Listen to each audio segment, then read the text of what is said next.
asilo, refugiados, deportados, desplazados internos, desplazados forzados internos por distintas razones, aunque fundamentalmente por razones de violencia. Y me parecía que era una obra bisagra porque también impone un reto, ¿no? Este cambio de etapa o esta transición hacia otra etapa al campo de los estudios migratorios. Y por eso pensaba que una obra de este carácter podía contribuir al cierre, a una lectura de cierre y apertura de estas etapas, ¿no? Hace solo algunos años, eso hay que recordarlo, y me parece que nosotros todavía lo tenemos muy presente, había, digamos, campos especializados para estudiar cada una de estas categorías, digamos, de sujetos en movilidad, en situación de movilidad, a los cuales hacía referencia anteriormente. Es decir, había campos especializados para estudiar exiliados, para estudiar deportación y para estudiar particularmente lo que llamaban migrantes económicos o migrantes laborales, por ejemplo, o incluso desplazados. Había todo un campo sobre migraciones forzadas, por ejemplo. Y hoy en el campo de estudio de las migraciones nosotros tenemos el reto de observar, digamos, de manera convergente a todos estos sujetos en situación de movilidad que se agolpan en las fronteras y que hacen parte de los flujos migratorios contemporáneos. Y ese me parece que es un cambio radical y un reto para el campo de estudio de las migraciones, que ya no solo estudia, pues eso, migrantes laborales o medioambientales, sino que también estudia estos migrantes por violencia y reconoce sobre todo, y eso me parece fundamental, múltiples motivos que un migrante puede tener para moverse de su lugar de origen. Así que, bueno, sin duda se ha complejizado con estos actores convergentes en un mismo espacio y en una misma frontera, en los que nosotros podemos observar tanto los espacios de la frontera México-Estados Unidos, pero también en la frontera México-Guatemala, lo mismo que en Europa, en la frontera entre África y Europa, por ejemplo, cómo convergen distintos tipos de sujetos en movilidad, digo, para incluir genéricamente a todos estos que se están moviendo a través de las fronteras. Y eso me parece que representa sin duda un reto para todos nosotros, ¿no?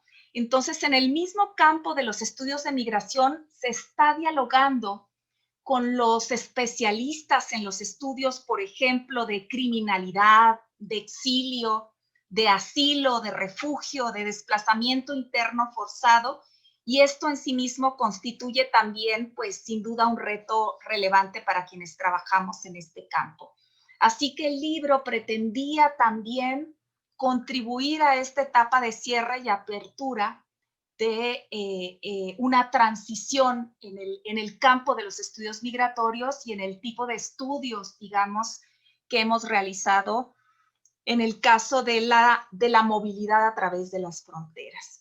El libro tenía otra pretensión, esa me parece que quizás es una de esas pretensiones que tenía, que sí fue de alguna forma lograda, y era dar cuenta en términos genéricos de las diversas modalidades de regresar a los países de origen en América Latina. Y no solo me refiero a las deportaciones o a incluir también las deportaciones, que efectivamente es uno de los casos, digamos, paradigmáticos que ofrece este libro. El caso de El Salvador, por ejemplo, que fundamentalmente el retorno es por deportación. Y ese está incluido en el libro también, analizando las experiencias post-retorno, las experiencias sobre todo de violencia post-retorno, y cómo esto marca la experiencia vital de los migrantes cuando intentan reinsertarse en el país de origen. Pero también están incluidos, ¿no?, algunas reflexiones de retorno a través de programas de repatriación por convenios internacionales, lo que se ha llamado genéricamente los convenios, digamos, de co-desarrollo entre los países andinos y España, por ejemplo, que al final de cuentas, ¿no? Lo que sabemos es que una vez que regresaron a los países de origen, y un poco eso es también relatado en el libro, pues algunos de estos programas fracasaron y perdieron todo el apoyo de España, que había promovido el retorno asistido de los migrantes, ¿no? Y bueno, también se documentan algunas otras historias que quizás son menos conocidas en el norte, menos conocidas por nosotros, y me parecía importante relevarlas en el libro, porque hacen parte de las experiencias que en América Latina están ocurriendo a través de las fronteras y que hemos incorporado menos, ¿no? En nuestros acervos para leer la experiencia de migración y retorno entre México y Estados Unidos. Y es el caso peruano, que me parece muy interesante, el caso peruano, en donde la mayor parte de los migrantes son particularmente mujeres, ¿no? A diferencia del caso mexicano o del caso que tradicionalmente se ha estudiado en México, de los casos que tradicionalmente se han estudiado en México. Bueno, el caso de los peruanos o de las peruanas, se trata de una migración, digamos, recurrente de mujeres peruanas que van y vienen entre distintos destinos y que entonces la autora nos propone, la autora de este capítulo nos propone llamarles retornantes, porque se trata de mujeres que van y vienen, que van, por ejemplo, a países como Chile, como Brasil, como Argentina, y regresan de manera temporal a alguna ciudad de Perú, alguna de las 4 ciudades que trabaja Lorena Izaguirre en este libro, y que va mostrando cómo esta dinámica del ir y venir cuestiona también el clásico concepto de retornado que mucho se ha estudiado, ¿no? Que mucho se ha utilizado en el campo de los estudios migratorios, ¿no? Pero además de esto, me parece importante cómo el libro intenta mostrar las distintas, digamos, subjetividades que emergen en estos contextos latinoamericanos, las múltiples vivencias en la etapa de post-deportación, y no solamente el problema de la inserción laboral al que nos hemos dedicado muchos de los que trabajamos experiencias de post-retorno, sino también los desajustes, digamos, los problemas en el contexto más amplio de la familia, de la comunidad y de los barrios. E incluso el libro introduce algunos casos de población indígena retornada a México y los retos que se enfrentan para nuevamente reacomodarse, digamos, a la dinámica comunitaria en los pueblos a los cuales están regresando en el Estado de México. Entonces, la idea era dar cuenta de procesos de inserción, digamos, segmentada, problemas con el reconocimiento o el no reconocimiento social en algunos casos, pero también procesos de estigmatización, de exclusión social en los países de origen y no solo en los países de destino como tradicionalmente hemos estudiado en el campo de los estudios migratorios, ¿no? Generalmente hablamos de la violación a los derechos laborales de los migrantes, a los derechos humanos de los migrantes, que sin duda ocurre en los lugares de destino, y hablamos menos de esos mismos procesos que hoy están ocurriendo también cuando los migrantes regresan a los países de los cuales son ciudadanos y en teoría deberían tener acceso, ¿no?, a todos los derechos que les confiere el ser ciudadanos de un país, ¿no? Y por otro lado, bueno, el libro también lo que nos plantea es un reto de orden metodológico, que me parece que está de alguna manera, quizás implícitamente en algunos de los estudios de caso aquí presentados, pero está de manera explícita en planteado en la introducción del libro. Es decir, esta idea de introducir necesariamente una mirada longitudinal para estudiar las experiencias de retorno de los migrantes a las sociedades de origen. Es decir, no solamente observar lo que ocurre inmediatamente que regresa, es post el evento de retorno, que generalmente es medido, por ejemplo, a partir de documentar el primer empleo que toman cuando regresan y un poco compararlo, ¿no? Con lo que tenían o habían tenido previamente antes de irse o el tipo de empleo que tenían en Estados Unidos, que sin duda es relevante. Y quizás, bueno, en términos incluso de política, de diseños de política, se piensa mucho en qué pasa con el migrante y ofrecerle asistencia durante el primer año una vez que regresan, pero no más allá de ese periodo. Y lo que está planteando también este libro es la idea de introducir en los estudios sobre retorno una mirada longitudinal que documente las experiencias de post-retorno en un periodo de tiempo mucho más largo que el primer año, como generalmente se venía haciendo. Es decir, nos interesa a cabalidad, sobre todo, entender lo que conlleva regresar, por ejemplo, en situación de deportado o de haber retornado en plena edad productiva. Los retos que eso supone, cómo los solventan o cómo va ocurriendo la vida después de haber regresado. Porque partimos pues del supuesto que el evento de deportación o de retorno forzado, como es más común en este momento, pues sí genera, digamos, una marca profunda en la vida de las personas y que habría que ver qué efectos tienen durante un periodo de tiempo más largo.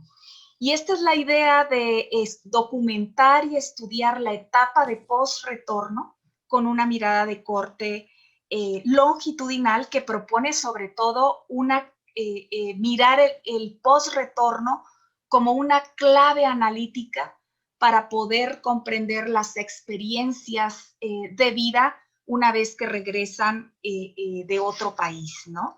Y no solamente la inserción. ¿Por qué digo en clave analítica? Porque generalmente se habla de mirar o de comprender cómo se insertan los migrantes una vez que regresan.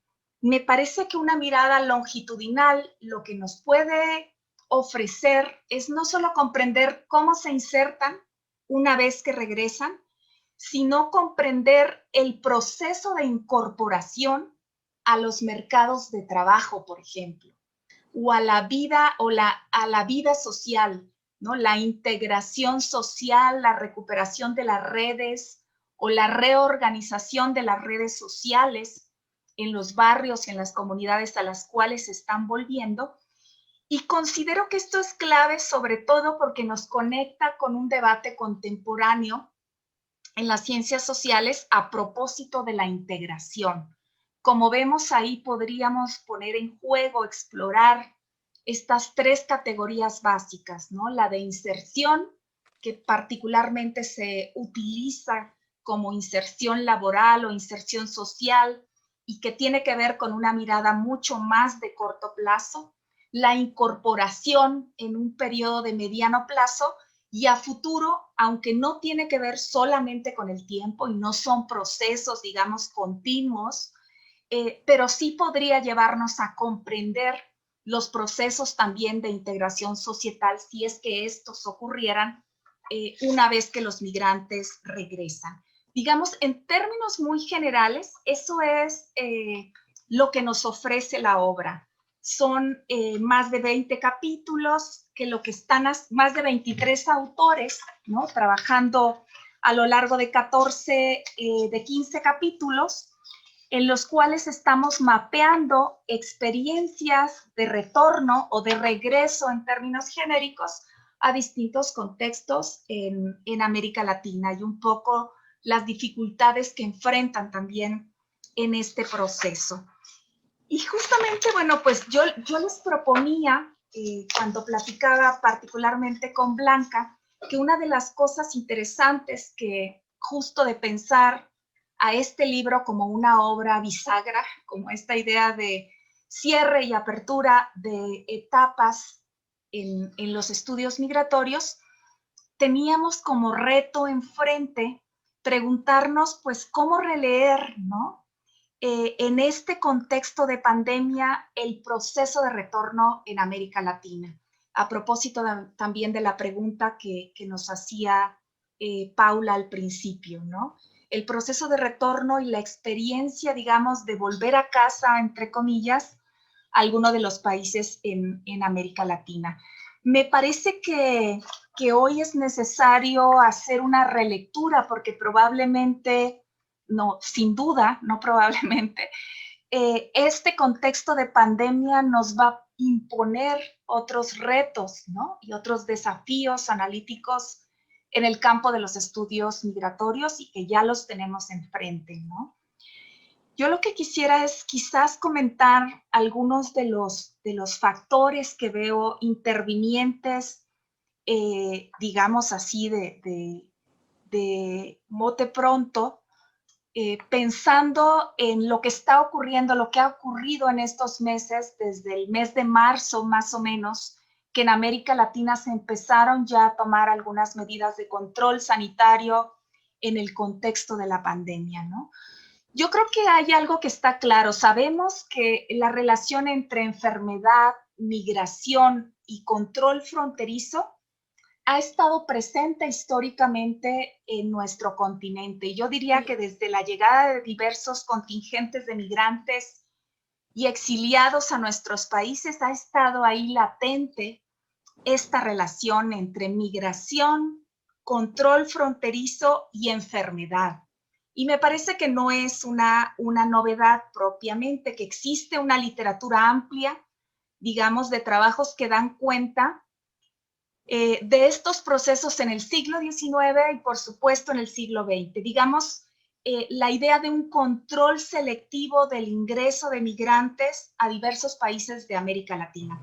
Uno de los casos muy comentados, ¿no? De manera recurrente, entre otros, por supuesto, es el caso de los migrantes chinos en diversos países de América Latina. Estuvo fuertemente regulado durante buena parte del siglo XIX, alguna parte del siglo XX, y hay múltiples historias de las medidas de control sanitario que se aplicaron, digamos, en el caso de estos migrantes, ¿no? Y que sabemos que hubo etapas de expulsión de población migrante en algunos países de América Latina y que estos migraron hacia otros países donde hoy conocemos importantes colonias o descendientes de migrantes chinos, en el caso de México, de Perú, en el caso de California mismo en Estados Unidos, ¿no? Donde fueron constantemente expulsados y no obstante fueron los artífices de todo el tendido de la vía férrea prácticamente en Estados Unidos, conjuntamente, por cierto,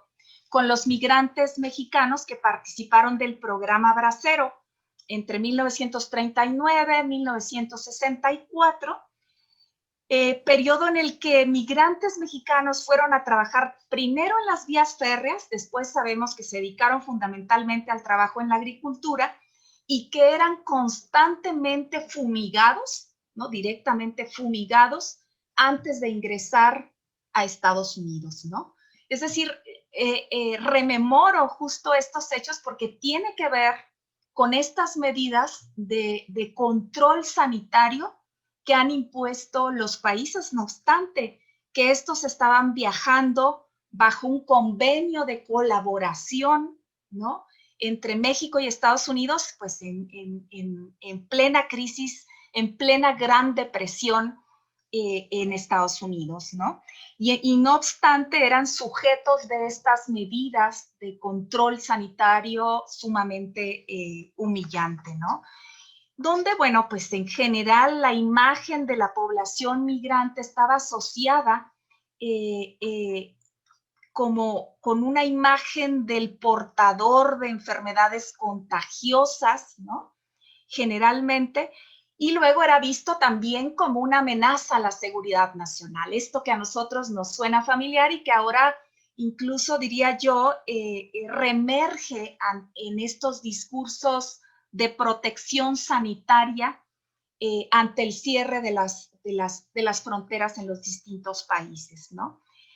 Y bueno, cuando creíamos probablemente que estas historias ya no tenían cabida en el siglo XXI, reemergen con especial énfasis y el miedo al contagio por el COVID-19 y la crisis que esto ha detonado, pues vuelve a colonizar nuevamente las políticas migratorias en las fronteras de América Latina y en distintas partes del mundo, por supuesto, no solamente en América Latina, pero creo que nosotros hemos tenido durante estos meses, desde marzo a el día de hoy, diversas imágenes constantes donde nos damos cuenta que a estas políticas, digamos, de control fronterizo, ya exacerbadas durante los últimos al menos 15 años, se ven fortalecidas precisamente por las medidas de control sanitario y se convierten sobre todo en fuertes dispositivos de control político y de clasificación social. Y me parece que no hay que olvidar esto.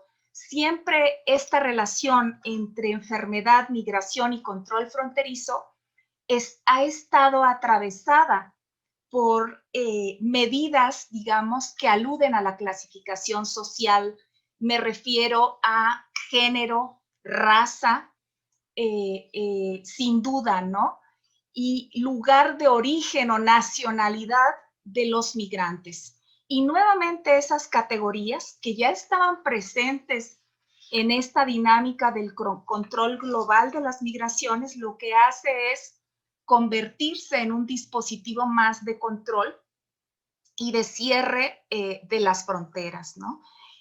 Y yo lo que haría es, pues, dejarles tres imágenes que están asociadas sobre todo a manifestaciones del control fronterizo, en el caso sobre todo de las movilidades y particularmente de las migraciones de retorno a los países de origen en América Latina. O sea, si bien sabemos que está controlando, que hay un control férreo de las movilidades en las fronteras para el ingreso, ¿no? Para el ingreso de migrantes, también hay un control hoy férreo para el ingreso de migrantes de retorno, aquellos que en realidad no deberíamos llamar migrantes de retorno, sino ciudadanos que vuelven a su país del cual son pues originarios, ¿no? Y en este caso, bueno, quería rememorar tres imágenes que han sido recurrentes, ¿no? Las voy a enunciar un poco o muy brevemente, simplemente para referir cómo esto está afectando y va a cambiar el escenario y los contextos de regreso a nuestros países. La primera de ellas tiene que ver con lo que en Ecuador, debo decir que cuando inició la pandemia yo me encontraba en la ciudad de Quito haciendo una visita como profesora invitada y entonces estas imágenes quedaron totalmente, digamos, grabadas, ¿no? Imágenes a través de la prensa y la televisión, una prensa increíblemente amarillista. Y una de esas imágenes era la búsqueda del caso cero, ¿no? Y cuando inició el cierre de actividades y se implementaron las primeras medidas de control, bueno, pues a mí me tocó estar encerrada en un departamento en la ciudad de Quito. Y una de ellas era lo que se concibió como el caso cero en Ecuador al inicio de la pandemia. Y estoy hablando de mediados del mes de marzo de este año. Y se hablaba particularmente de una mujer ecuatoriana retornada de España que había regresado en esos días, como lo hacía cada año, pues a reunirse con su familia y a celebrar su cumpleaños a la ciudad de Guayaquil, donde ustedes saben, pues a través de la prensa, los medios de comunicación, que fue uno de los puntos más críticos de la pandemia en Ecuador, ¿no? Ella había regresado a finales del mes de febrero y entonces se le asociaba particularmente con el caso cero porque regresa a una celebración en donde resultan contagiados varios miembros de su familia, ¿no? Y varios de ellos fallecen, entre esos ella misma. Y cuento esto porque durante tiempo, o durante quizás parecía largo tiempo, por lo largo e intenso del debate, pero se creía que ella había sido quien había traído el COVID, particularmente en Ecuador, y así se explicaba lo temprano que había iniciado la pandemia y lo pronto que se había exacerbado en aquel país. Después de algunas semanas y de esta discusión de los efectos y de todo aquello que traen consigo los migrantes, sobre todo aquello negativo, ¿no?, que tenía que ver con la enfermedad, de alguien que llega, decía la prensa, y tengo una nota donde decía, les llega a través de esta gente que ya no vive en el país, ¿no? O sea, refiriéndose a esta señora. Y más tarde, algunas semanas más tarde, la misma prensa da cuenta de que en realidad el caso cero, y esto, bueno, en realidad lo revela un hospital en Guayaquil, es un migrante italiano que recién había viajado a su país y que volvió incluso antes que esta mujer ecuatoriana retornada, había regresado a Guayaquil, donde tenía una residencia, y es al parecer, el primero de los enfermos que reciben los hospitales de Guayaquil como el primer contagiado de COVID. Una vez que se trata de este migrante, que además era un empresario que invierte en Ecuador, etcétera, el caso cero ya no es relevante, ¿no? Y digo esto porque finalmente, como el discurso social, ¿no?, de quién es el migrante de retorno, ya de por sí en algunos contextos deteriorado, pues adquiere también relevancia y se exacerba en los contextos de pandemia, ¿no? Después de esto, bueno, en general en Ecuador, que hubo una implementación de fuertes medidas de control fronterizo, tanto para entrar como para salir. En Ecuador se cerró incluso el espacio aéreo, hubo un control realmente de fronteras, incluso aéreas, ¿no? Y solamente vuelos ecuatorianos podían atravesar, digamos, esas fronteras. Eso fue impresionante, realmente hubo un cierre del país. Se contuvieron todos los flujos, se detuvieron las solicitudes de asilo, por ejemplo, fuertemente, ¿no? El otorgamiento de visas humanitarias, etcétera. Un país que, como ustedes saben, pues ha recibido a un importante contingente de población venezolana. Y de ahí viene una segunda imagen que tiene que ver con algo, con un evento que ocurrió el 20 de abril, por cierto, y que tanto en la televisión como en los medios de comunicación las imágenes eran impresionantes, ¿no? Uno veía en la frontera entre Ecuador y Colombia un contingente de población venezolana, pero también conformada por muchos colombianos que, como dicen ellos iban a la cabeza de ese grupo de personas que se aproximaron a la frontera entre Ecuador y Colombia, y son rechazados, no obstante que ellos mostraban sus tarjetas de nacionalidad colombiana, fueron rechazados por la Guardia Nacional Colombiana con gases lacrimógenos, ¿no? Entonces, esa imagen también es muy significativa de lo que está ocurriendo particularmente en las fronteras en este continente, ¿no? Y particularmente en América Latina, que me parece importante señalarlo, porque el caso de los colombianos nosotros podríamos leerlo como esta población que está regresando a su país de origen, que está regresando a su casa, ¿no? Y que no obstante es recibida, a pesar de que mostraba la documentación de que ellos eran ciudadanos colombianos, se les impedía regresar a su lugar de origen. Y ahora vayamos, esa es la tercera imagen y con esa voy a cerrar, tiene que ver con lo que ha ocurrido en México. En México lo que hemos documentado, ¿no?, en los últimos meses, sobre todo asociado a los migrantes que estaban regresando de la ciudad de Nueva York, digamos, el punto cero también, ¿no?, de la pandemia en Estados Unidos y donde se exacerba de manera temprana el COVID o los contagios por COVID. Y ahí hay, digamos, dos escenas importantes que podemos referirlas a distintos pueblos. Yo diría, una de ellas tiene que ver con aquellos migrantes, digamos, a propósito de nuestro contacto con la Universidad Autónoma de Puebla, aquellos migrantes mixtecos, poblanos, que ya están muy asentados en la ciudad de Nueva York y que tenían oportunidad con esa preocupación, pero con documentos migratorios, de traer de regreso a los miembros de la familia adultos mayores a los pueblos de la Mixteca, para que ellos pasaran, digamos, una temporada larga en México y no estuvieran en riesgo de contagio en Nueva York. Estoy hablando de los meses de abril, mayo, cuando particularmente en Nueva York se había agudizado el contagio, ¿no?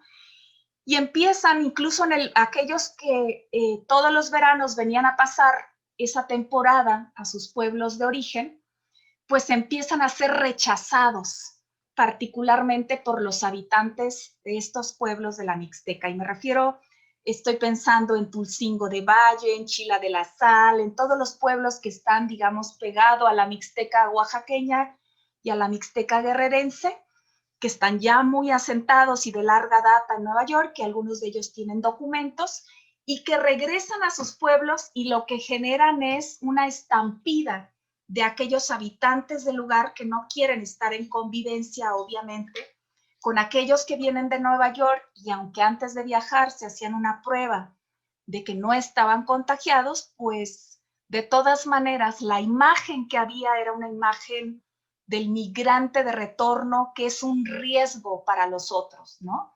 Y algunos de ellos lo que decían es, bueno, si ya eran, digamos, vistos como peligrosos porque son aquellos que se les atribuye el haber llevado las drogas, por ejemplo, haber introducido, ¿no?, este ambiente de consumo de drogas y de violencia en algunos pueblos de la Mixteca, como lo dicen algunos habitantes de ella que no han migrado, ahora se les asociaba particularmente con la enfermedad, ¿no?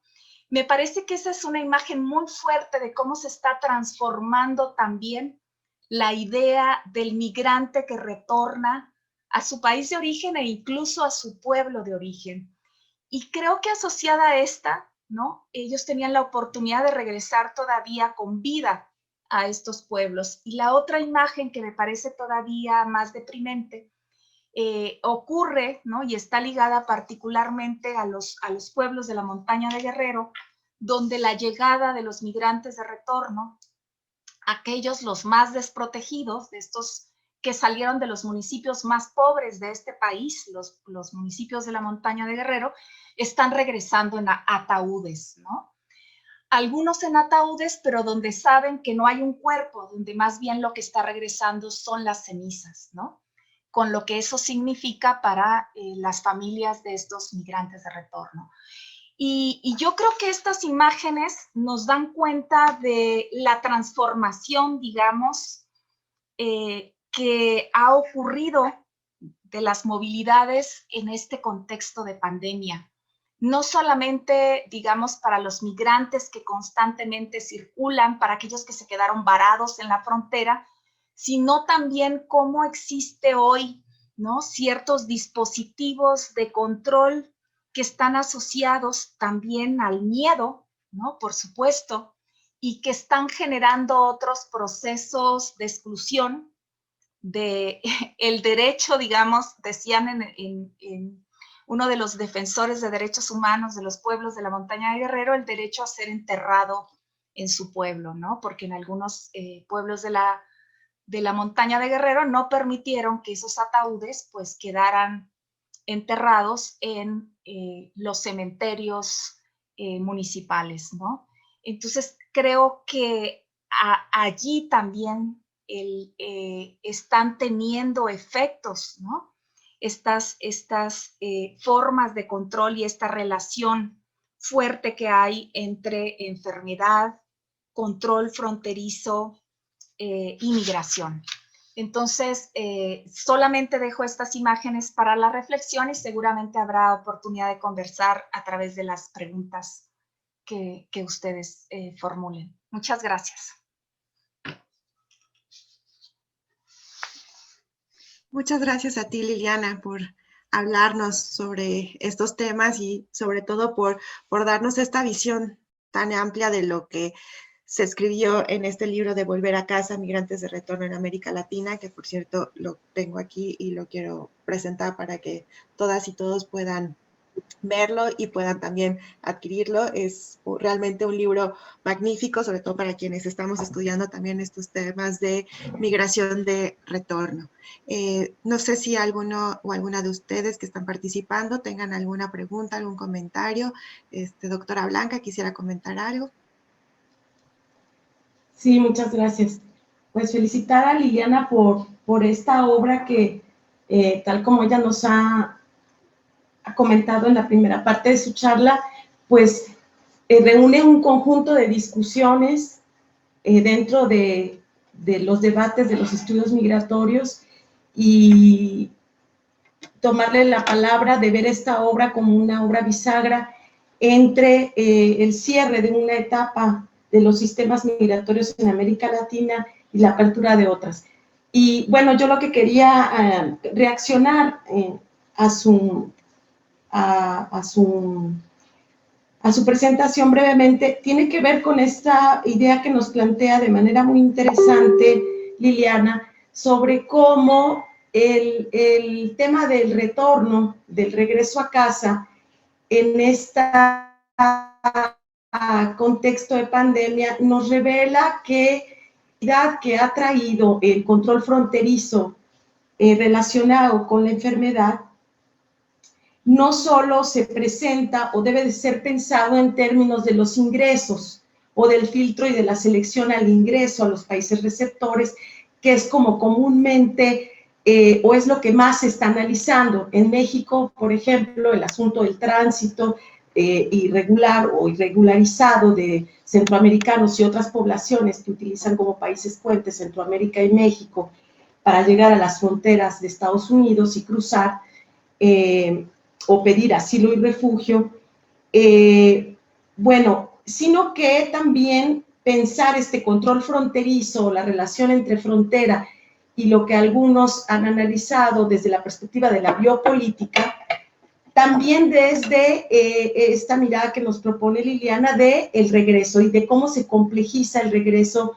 a los países de origen, a las localidades, y también cómo se refuerza la estigmatización, la racialización y digamos, la discriminación que de por sí llevan consigo marcados en los cuerpos las migrantes y los migrantes en esta época. Bueno, yo quería solo hacer ese comentario porque me parecía relevante cómo ver esta cuestión de la relación entre frontera y biopolítica desde el punto de vista del retorno.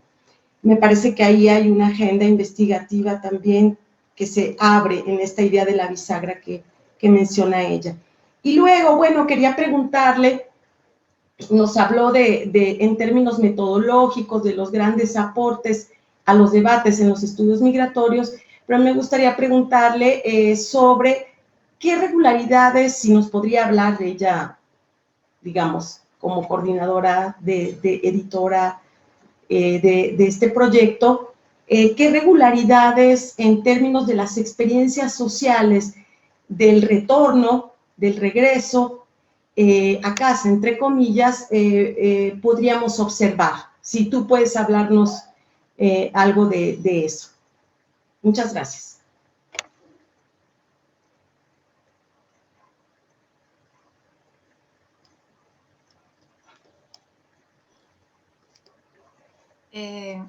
Bueno, comento al respecto. Creo que efectivamente, yo creo que una de los objetivos, digamos, de compilar una obra como esta era identificar algunas de las tendencias, digamos, o experiencias sociales, como nos señala Blanca, en común entre migrantes que están volviendo a distintos contextos de América Latina. Yo creo que hay algunas características que comparten los migrantes de retorno entre 2008 y 2017, que es el periodo de abordaje. Y me parece que uno de ellos tiene que ver con un problema, digamos, en la dinámica de los mercados laborales en las sociedades de destino. Algo en lo que coinciden a través de entrevistas que se hicieron en distintos países, bueno, el caso de Ecuador, de Perú, en el caso mexicano, es que algunos de ellos empezaron a experimentar inmediatamente post-2008 problemas en las jornadas laborales, es decir, una disminución en las horas de trabajo que había disponibles para que ellos continuaran su labor en los países de destino. Es decir, el deterioro, ¿no? Los casos dan cuenta del deterioro también de los mercados laborales, tanto en las sociedades de destino, de las migraciones, que sea España, sean los Países Bajos, en el caso de algunas peruanas, o se trate de Estados Unidos, dan cuenta de esas dinámicas, deterioro de los mercados de trabajo en las sociedades de destino y un deterioro también de las condiciones en las cuales llegan a insertarse en los lugares a los cuales se están volviendo. Y algunos de ellos, o en algunos casos, considerando la posibilidad de reemigrar. Y quizás, digamos, uno de los incentivos para no hacerlo es justo relatar cómo han cambiado, cuánto han cambiado las formas, ¿no? O las condiciones, diría yo, para atravesar las fronteras como lo hacían o como lo hicieron la primera vez que ellos migraron, ¿no? Y me parece que ahí también da cuenta de cómo se ha exacerbado el control de las fronteras en nuestros países. Y ellos relatan constantemente el temor mayor de reemigrar tiene que ver con el atravesar particularmente ciertas fronteras. En el caso de los centroamericanos, temen más a la frontera, por ejemplo, entre México y Guatemala, que a la frontera México-Estados Unidos. En algunos momentos han llegado a aludir justamente a ese temor, ¿no? A ese mayor temor en el sur que en el norte. Aunque por supuesto reconocen que en la frontera norte pues se van a enfrentar a bandas criminales muy organizadas, etcétera. Otra de las constantes que me parece que también da cuenta del cambio en los patrones de movilidad tiene que ver con el retorno específicamente a contextos urbanos. La mayor parte de los migrantes en América Latina, los primeros capítulos que hacen un análisis de datos censales y de las distintas encuestas disponibles en diversos países de América Latina, lo que reseñan es que buena parte de los migrantes post-2008 están regresando a contextos urbanos porque son particularmente migrantes que estaban insertos también en los países de destino en trabajos urbanos y entonces están prefiriendo regresar a estos lugares que si bien no eran su lugar de origen, no eran el lugar incluso del cual salieron y tampoco el lugar de origen, están decidiendo volver específicamente a estos lugares donde consideran que podrían tener mayores oportunidades, sobre todo laborales, ¿no? Esa es otra de las constantes. Y me parece que otra muy interesante y prometedora, diría yo, es que el caso de las mujeres retornadas, a diferencia de los hombres retornados, parecen conseguir, ¿no? Las mujeres, una inserción mejor en algunos contextos, ¿no? En Sudamérica específicamente, se insertan laboralmente más rápido que algunos hombres, ¿no? Y decía prometedora porque también hay, si bien los migrantes retornados son estigmatizados como alguien que podría ser que ha regresado porque cometió algún delito en Estados Unidos, por ejemplo, algo que se dice mucho en los pueblos de México, ¿no? ¿Qué tal si él vino más bien porque tiene una deuda con la justicia en Estados Unidos y entonces decidió venirse? Y se ve como un potencial criminal. Si a eso le agregamos, ¿no?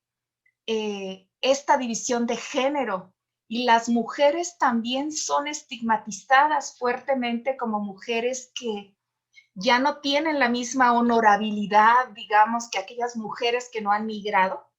Pues me parece que al menos en términos de la inserción laboral están demostrando, ¿no?, con algunos datos, que han conseguido una más pronta inserción laboral que en el caso de los hombres, ¿no? Eso en ciertos contextos. Habrá que decir que en otros, en el caso de Centroamérica y de México, donde la mayor parte de los migrantes de regreso son hombres, ¿no? Porque las mujeres que retornan, o algunas que retornan, no necesariamente consiguen una mejor inserción, incluso vuelven a su condición previa, y son registradas en los censos de población como aquellas que no trabajan, ¿no? Y cuando uno hace estudios, por ejemplo, en la zona metropolitana de la Ciudad de México, lo que vemos es que las mujeres retornadas aparecen en esta categoría de sin remuneración.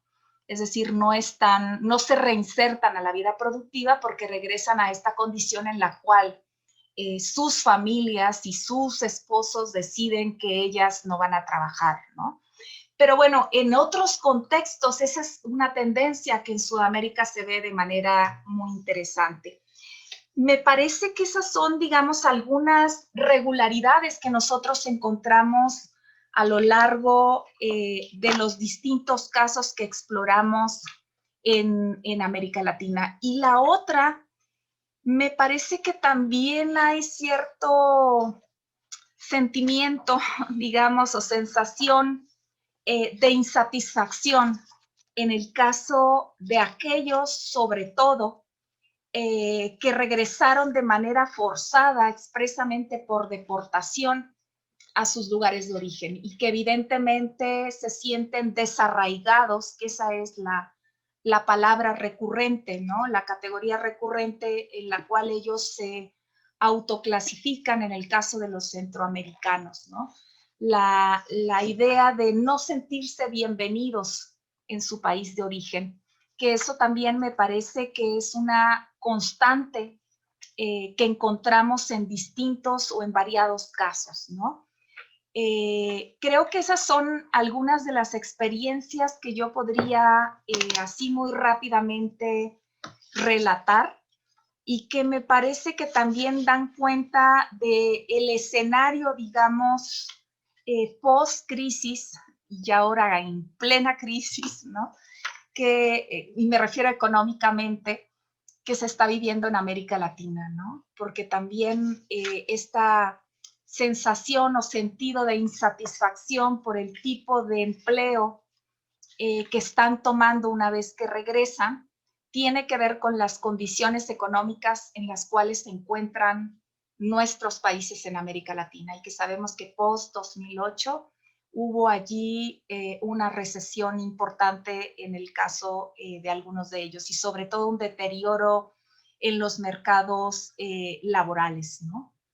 Y sobre todo eso, un proceso de informalidad. Muchos de ellos se ubican, cuando uno analiza los censos, en estos sectores donde hacen referencia particularmente al trabajo informal, es decir, aquellos que que son trabajadores por cuenta propia. Esa es la categoría que registra el censo, pero ser un trabajador por cuenta propia no implica ser un patrón, significa ser alguien que no tiene empleados, ¿no? Que se autoemplea y que generalmente es como vendedores, por ejemplo, vendedores ambulantes, aquellos vendedores por catálogo, es decir, aquellos que tienen un autoempleo, que manejan un taxi, etcétera, ¿no? Se les llama trabajador por cuenta propia, pero no son los patrones. En la categoría que apenas quizás hace 20 años o todavía hace 15 años encontrábamos concentrados buena parte de la población retornada de Estados Unidos, por ejemplo, en el caso mexicano, ¿no?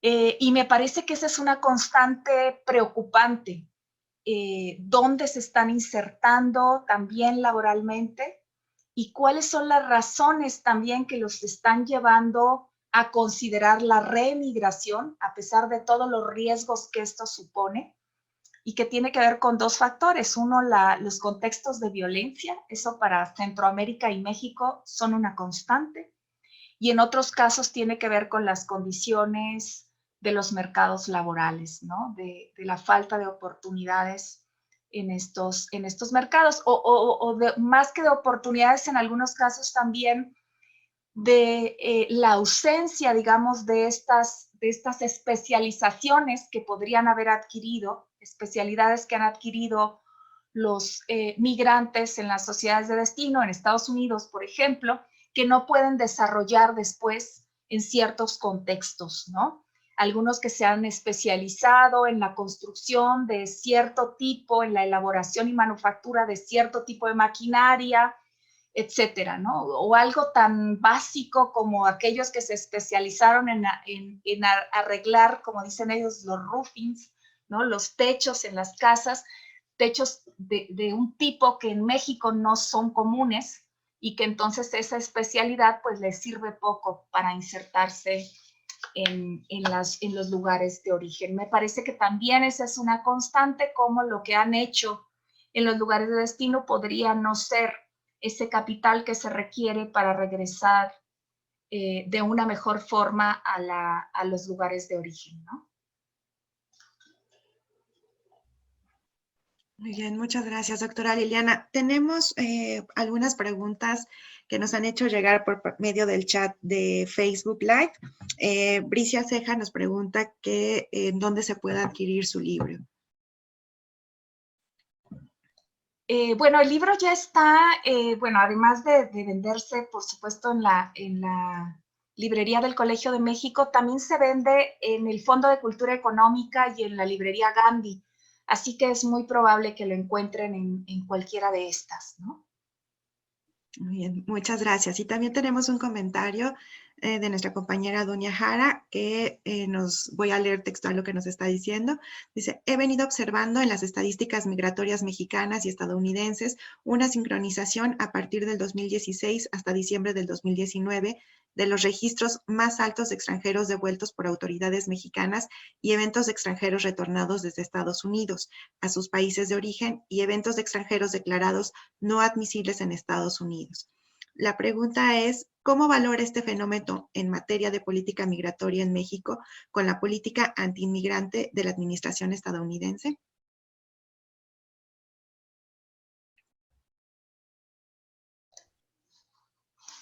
Sí, sin duda. Yo creo que a propósito de lo que hemos venido comentando a lo largo de la tarde sobre la implementación de medidas de control migratorio, digamos, muy férreas, efectivamente lo que vemos es en este periodo entre el 16 y el 19, eventos que genéricamente nosotros llamaríamos de, bueno, lo que ellos llaman no admisibilidad, ¿no? Aquellos que no son admisibles, que pueden ser solicitantes incluso de asilo internacional y su solicitud ni siquiera es aceptada, o a veces que ingresa en el proceso de revisión, resultan no admisibles, ¿no? Me parece que allí efectivamente hay, digamos, la aplicación de una regla o de medidas de control que atraviesan por lo que comentábamos previamente, por un asunto de raza, clase, nacionalidad, que está atravesando el funcionamiento de estas políticas migratorias en Estados Unidos. Y yo diría que como contraparte incluso una política migratoria también en el caso de México, ¿no? México ha recibido justo a estos migrantes que solicitaron asilo muchas veces desde México, que se quedaron a esperar, por ejemplo, en la frontera la respuesta.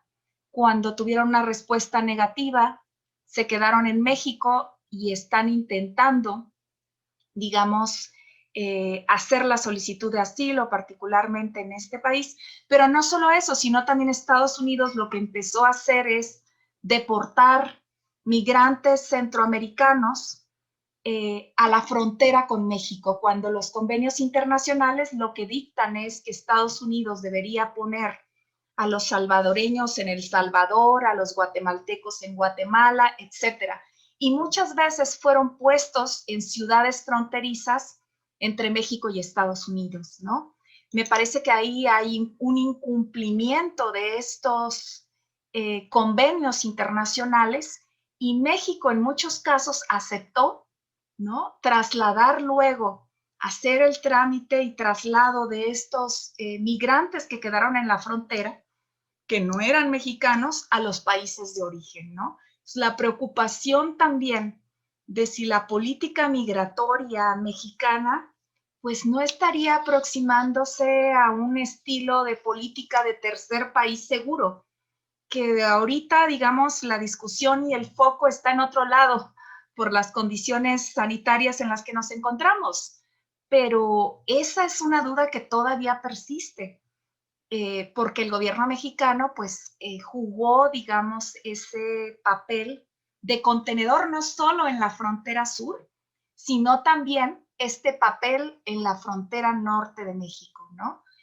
Asistiendo, como dicen ellos, con información a los migrantes deportados y retornados, devueltos y todas las categorías que hay al respecto de expulsados de Estados Unidos en la frontera, pero donde no solo hay mexicanos, incluso, bueno, otros centroamericanos e incluso algunos otros sudamericanos que se sabe que fueron puestos en ciudades fronterizas cuando la obligación del gobierno estadounidense era ponerlos en su país de origen. Entonces, me parece que ahí se muestra nuevamente cómo estas políticas de control son altamente selectivas, ¿no?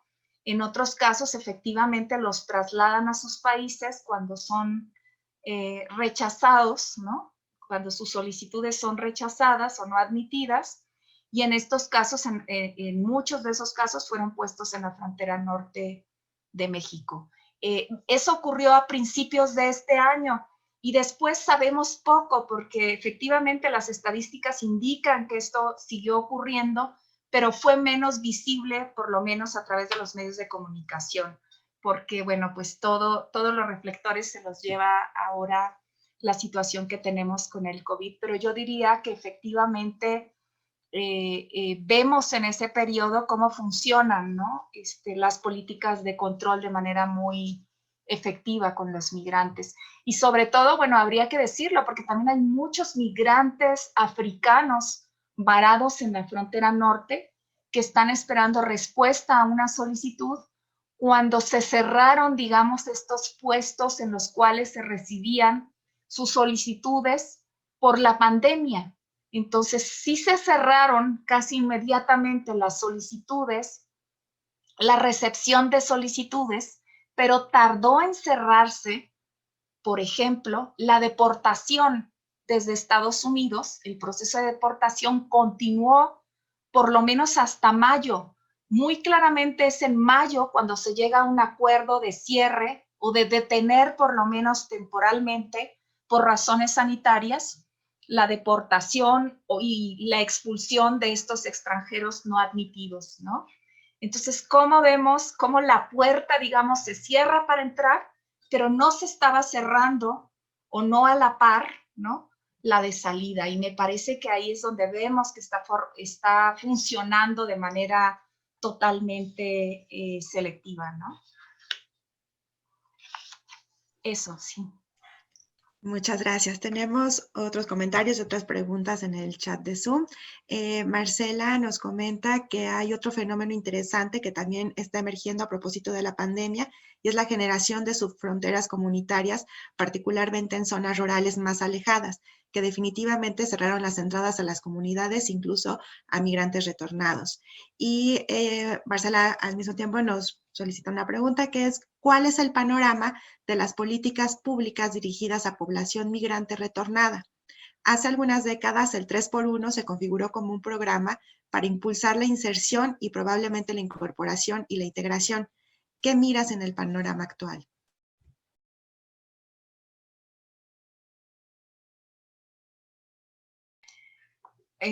Yo coincido con Marcela cuando nos habla de la formación de estas fronteras comunitarias. Me parece que una de las imágenes que relatada a propósito de los pueblos de la Mixteca poblana, lo que estaba ocurriendo era eso. Hay, digamos, municipios en los que todavía pudieron entrar aquellos migrantes adultos mayores que venían a refugiarse de alguna manera de la pandemia a sus pueblos de origen, y hubo otros lugares a donde ya no pudieron entrar algunos migrantes de retorno, ¿no?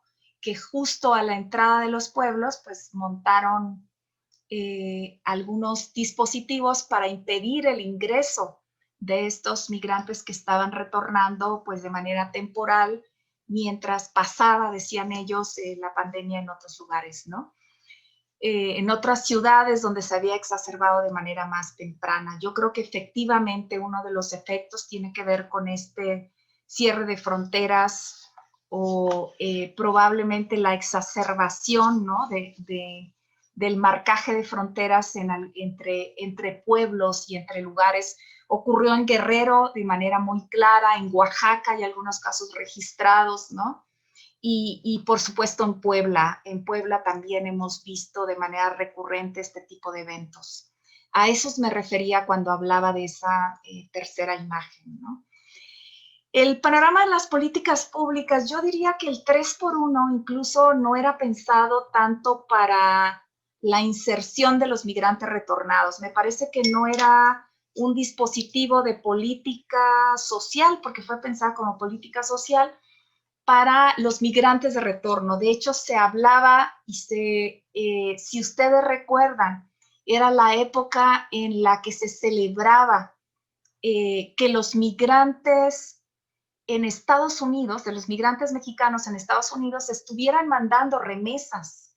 Porque si recuerdan, el programa 3x1 nace justamente con una parte que ponen los migrantes que están en Estados Unidos, no los que han regresado, que están en Estados Unidos, que promueven la realización de alguna obra en sus pueblos de origen, un poco pensando en el mediano plazo, en la idea de que un día van a regresar a vivir a estos lugares, pero en realidad es implementado por los gobiernos municipales, quienes ponen una segunda parte y una tercera parte el gobierno estatal. Y después vino el 4x1 y después el 5x1 y se fueron sumando algunos otros actores que ponían una parte de esas obras que sí efectivamente eran impulsadas por los migrantes, pero por los migrantes que estaban en Estados Unidos. Si recuerdan aquel discurso de llamar a los migrantes incluso héroes, porque estaban mandando mucho dinero para hacer obras, y muchas de esas eran obras públicas, es decir, que eran responsabilidad de los gobiernos tanto estatales como municipales en los lugares donde más bien las estaban cubriendo los migrantes, ¿no? Entonces me parece que el 3x1, este tipo de programas no fueron pensados propiamente para eso, quizás sí en preparación para cuando un migrante de retorno, para cuando un migrante decidiera retirarse a la vida productiva y volviera a México, ¿no? Pero bueno, ahí también este programa en algunos lugares no funcionó y generó fuertes conflictos políticos, ¿no? Por quién ponía cuál parte y si los gobiernos realmente ponían la parte que les correspondía, ¿no? Bueno, en fin, enfrentaron ahí diversas dificultades. Pero bueno, más allá de eso, el panorama de las políticas para la atención a migrantes de retorno, me parece que hay poco. Que lo que hay es este programa de bienvenida, que básicamente consistía hasta hace poco en un módulo en la frontera o en un módulo de información en los aeropuertos, ¿no? Para estos vuelos que regresan con migrantes deportados, para ofrecer información sobre posibles vacantes de trabajo en algunas empresas mexicanas, ¿no? Ese era trabajo de información. La otra cosa que hacían era pagarles, por ejemplo, en la frontera norte, les preguntaban, ¿usted de dónde es? Si uno decía que era de Oaxaca, le daban el equivalente al precio del autobús para que se fueran a Oaxaca. Y bueno, como dicen ellos, les daban una torta recién llegados y un refresco, ¿no? Entonces era básicamente, y por eso esta reflexión de pensar a los migrantes y de retorno en el más mediano y largo plazo, porque de pronto había una política asistencialista que era de momento, ¿no? Y que se pensaba mucho más que tenían que regresar a su pueblo de origen o a su estado natal, cuando en realidad, pues las oportunidades de empleo es altamente probable que estuvieran quizás, ¿no? En algunos otros lugares, en alguna zona metropolitana, qué sé yo. Y ese es básicamente el tipo de política o de dispositivo de política de atención a esta población retornada. Luego hay algunas otras cosas que se han implementado, pero que me parece que dan cuenta de manera fraccionada de atención, digamos, un poquito o bastante dispersa, de la Secretaría de Educación Pública para regularizar, por ejemplo, estudios profesionales de migrantes de Estados Unidos que tienen un certificado de high school, por ejemplo, etcétera. Esos de la SED, hay otros en la Secretaría del Trabajo para promover la inserción laboral, pero creo que ha faltado una política integral, digamos, de atención a esta población específica. También está el debate de hasta dónde, decían algunos, pues, ¿por qué hacer una política específicamente para este sector de la población cuando la población que estamos aquí, la población mexicana, padece también, ¿no? Un problema fuerte para conseguir empleo, por ejemplo, ¿no? En fin, todo eso está allí en el debate en torno a si es importante el diseño de una política integral para la atención a la población migrante. Yo creo que lo que hay es algunos intentos, ¿no? Algunos esfuerzos por contribuir al proceso de inserción de los migrantes, pero que se encuentra totalmente disperso en distintas instancias públicas, ¿no? Y que muchas veces los migrantes no tienen información de que esas oportunidades, ¿no? Existan. No sé, incluso la de la Secretaría de Educación Pública, muchos de ellos no saben que existe esa opción, ¿no? Entre otras que durante los últimos años se implementaron y que más bien fueron algunos dispositivos de política que funcionaron de manera un poquito más eventual, ¿no? Cuando hubo un gran debate y se pensaba que iba a regresar un contingente voluminoso de migrantes, por ejemplo, Dreamers, aquellos que tenían estudios profesionales, y se pensó en cómo contribuir a que pudieran conseguir un lugar en la UNAM, por ejemplo, ¿no? Como que ha habido iniciativas, digamos, institucionales, pero no podemos hablar de una política de atención a esta población. Muchas gracias, doctora Liliana. Tenemos otras preguntas. Bricia pregunta que si en los últimos años se ha visto diferencia entre el número de mexicanos retornados y el número de mexicanos deportados.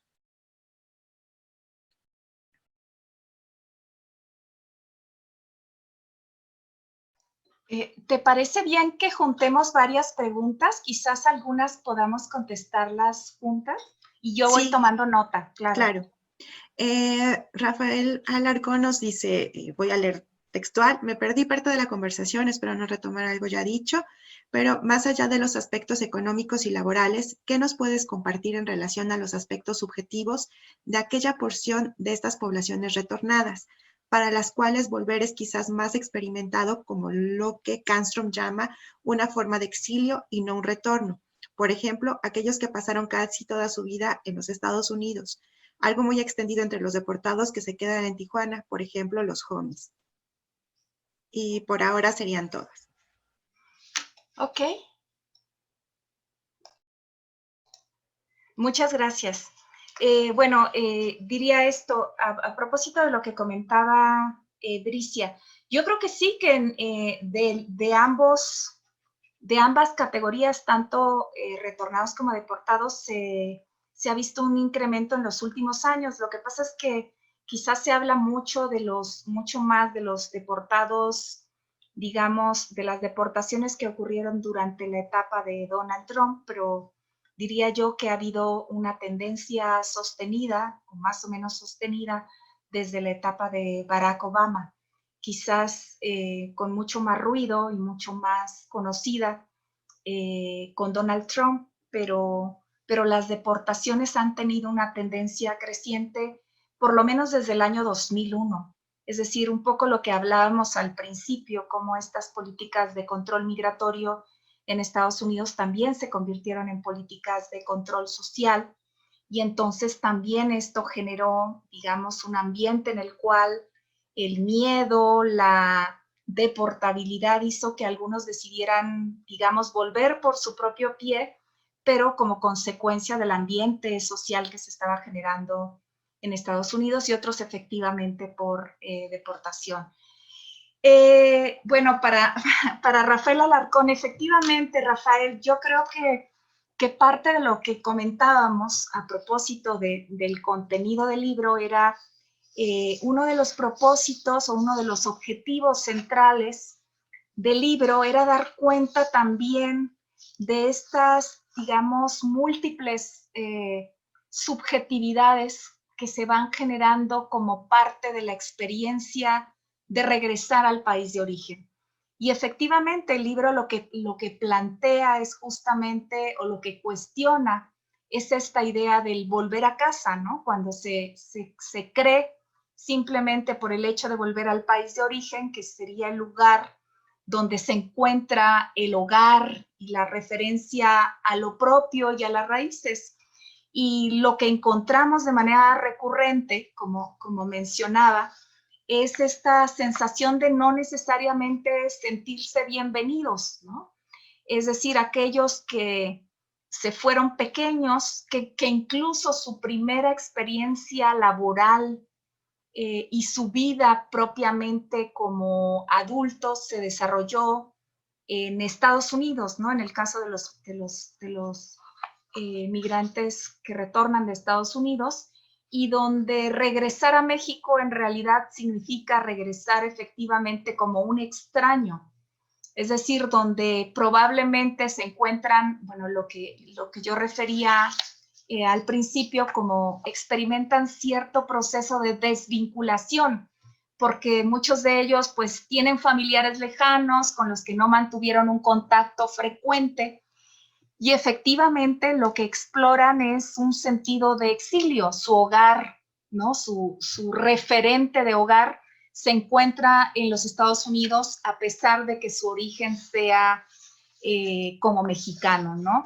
Y creo que ese es uno de los elementos que están presentes incluso en los casos que se trabajan en este libro para las peruanas, las mujeres peruanas retornantes a las cuales me refería antes, que son mujeres que han pasado la mayor parte de su vida como adultas, como trabajadoras, en un país distinto al de su origen, ¿no? Algunas han ido a Chile en algún momento, regresan un año y van varios años a Argentina y regresan otro año y luego se van a otro país, ¿no? Y estas mujeres, la mayor parte de su vida adulta la han vivido justo fuera de Perú. Entonces se enfrentan un conflicto para reacomodarse cuando ellas regresan a sus pueblos de origen e incluso al interior de la familia. Me parece que este sentimiento de sentirse extraño y no bienvenido es uno que aparece de manera recurrente a lo largo del libro, al cual hemos venido aludiendo, como una de esas, quizás a propósito de lo que nos preguntaba Blanca, como una de esas experiencias sociales recurrentes de los migrantes retornados, sobre todo aquellos que permanecieron por largos periodos de tiempo fuera de México. Y me parece que esa es una experiencia mucho más extendida para nosotros, bueno, en el caso mexicano hoy, cuando la circularidad se ha visto rota justamente como parte de los efectos del control migratorio, ¿no? Y creo que efectivamente se encuentran el sentimiento de desarraigo, que también es referido en el caso de los centroamericanos, tanto guatemaltecos como salvadoreños, que son, digamos, estudiados a través de este libro. y que lo que refieren es sentir que su hogar, no obstante que su patria, dice una de ellas, una guatemalteca, sea Guatemala, ellos se sienten, digamos, o sienten como su casa el lugar donde en Estados Unidos se han asentado, ¿no? Entonces, efectivamente, yo creo que en términos subjetivos lo que encontramos de manera recurrente es esa sensación de desarraigo, de exilio, de no ser bienvenidos y bueno, y encima esto que comentábamos, todos los procesos de estigmatización que hoy pesan en algunos lugares sobre los migrantes que vuelven después de muchos años en Estados Unidos, ¿no? Eso es lo que yo diría así en corto.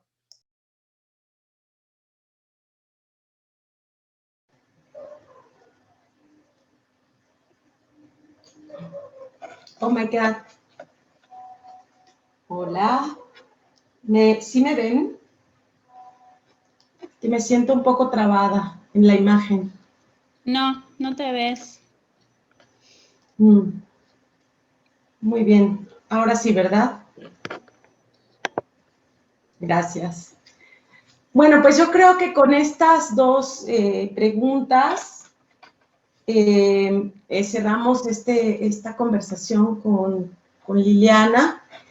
Y pues la verdad que escuchar a Liliana siempre es muy enriquecedor, porque sin duda que es una de las científicas sociales más serias y en cuanto a estudios migratorios se refiere, y que posee también un panorama, bueno, más bien tiene una incursión muy relevante en las discusiones y debates que se están dando en América Latina. Muchas gracias, Liliana, de verdad que ha sido muy, muy buena esta charla y agradecemos mucho las preguntas también, la asistencia. Me parece que también las preguntas dieron pie a que Liliana pudiera extenderse y enriquecer aún más las aportaciones que nos dio en su primera intervención. Y bueno, invitarlos, a mí me parece que esta charla abre debates muy interesantes justamente sobre lo que al grupo de seminario nos interesa, que es la intersección justamente entre las fronteras y las subjetividades. En este caso, estudiando los contornos de las migraciones de retorno o de retorno forzado, deportación, e incluso las experiencias por retorno de las que nos habla Liliana. Bueno, pues no me queda más que agradecer a todas y a todos, y especialmente a ti, Liliana, por generosamente haber compartido con nosotros tu tiempo y esta conferencia. Muchas gracias a todos por estar aquí largo tiempo y gracias por la invitación. Un placer, como siempre. Gracias.